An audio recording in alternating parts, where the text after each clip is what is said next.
الا عندك هاد 3 المكونات تقدري تصاوبي واحد الشامبوان اللي ضد تساقط الشعر وكيطول الشعر وكيعطي واحد اللمعان ما شاء الله.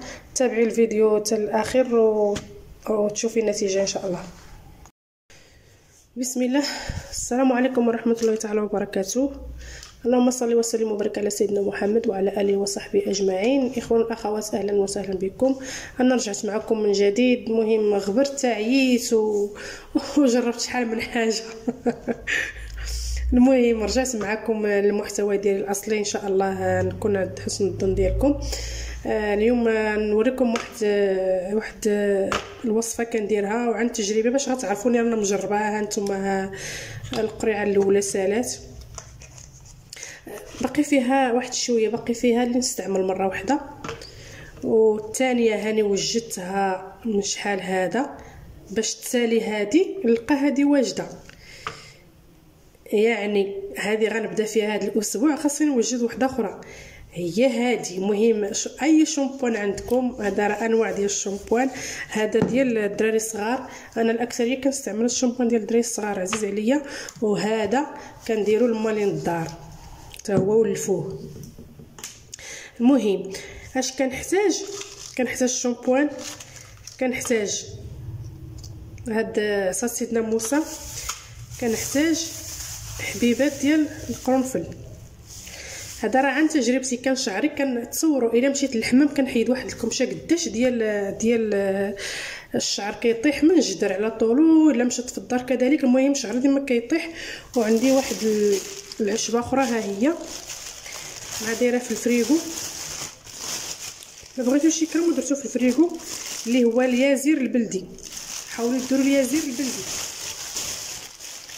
خليكم معايا نبدا معكم الوصفه. بسم الله على بركه الله.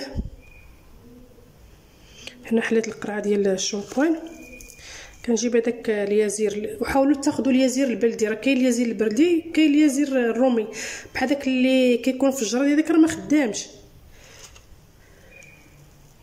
تمشي هاد العطار تشريه بلدي تتلقى عندو، كتلقاه رقيق وقصير، هو ما كيطولش بزاف، ما تدقوه ما والو. هكايا كتميكو عليه واحد المده. كنجيبوا هاد الورقه ديال عصا سيدنا موسى،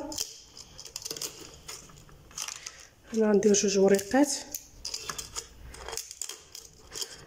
جربوا والله ما تندموا عليه، عن تجربه. رانا شحال هادي وانا كنستعملو كما شفتوا. راه القراعي عندي مبديين، وحده مبديه قريبه تسالي، وحده يلا غنسالي فيها. يلا غنبدا فيها. سمحوا لي رانا مريضه ما عرفاش نهضر مزيان، ضربني البرد.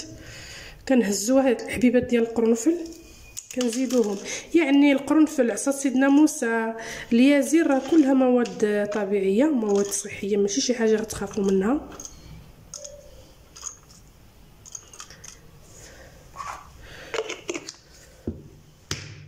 كنصدوا القرعه، كنحاولوا نخلطوها مزيان. كنخليوها، المهم خليوها حتى تفوت 10 ايام عاد كيطلق فيها دوك المسائل وكيتغير ليه اللون. شفتوا هذا راه تغير ليه اللون، ها شفتوا. وهذا مع قديم كتر تغير ليه اللون اكثر. دابا ساليت هذه، وراه ساليت قراعي اخرين، غير بغيت نقول لكم التجربه ديالي. وهذه والله الحمد لله لقيت واحد النتيجه زوينه. والخلفه ديال الشعر نايضه ليا كاع الجناب ديال كاع هذه الجلده ديال راسي طلع فيها زغب جديد، حيت كان تساس ليا شعري ما نكذبش عليكم. ولكن دابا الحمد لله جربت هذه الوصفه ولقيتها فعاله. انا بقيت عليها، يعني هادو ديالي وهذا ديال وليداتي، ديال ولدي. كل واحد الشامبوان ديالو. انا كيعجبني هذا ديال الدراري الصغار، كيعجبني كنغسل به. وبهاد المواد راه طوب، شي حاجه كما قلت لكم، شي حاجه اللي هي مضمونه وما تندموش عليها والله العظيم. جربوها ردوا عليا الخبر. والى اللقاء في فيديو قادم ان شاء الله بحول الله.